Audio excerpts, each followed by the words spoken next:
Meus amigos, continuando aqui na boa palavra de Deus, o Senhor Jesus disse em João capítulo 15, versículo 10, se guardardes os meus mandamentos, permanecereis no meu amor.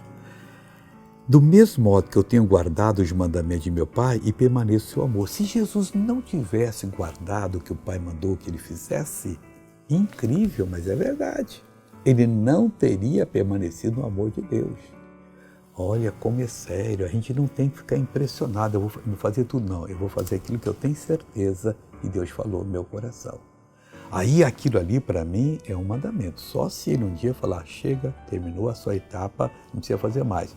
Até o meu último dia eu vou fazer. Por quê?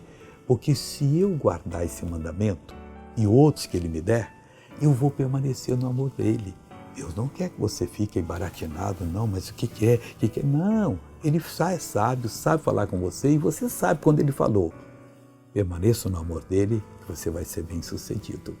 Veja essa pessoa que foi abençoada. Eu tinha muita dor no meu ombro direito quando entrei aqui.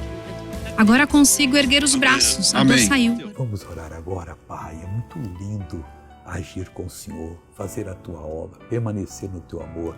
Eu estou abençoando essa pessoa agora, repreendendo todo o mal, exigindo que saia, vá embora, em nome de Jesus Cristo. E você levanta as mãos e diga, obrigado, Pai, e amém. Deus te abençoe muito.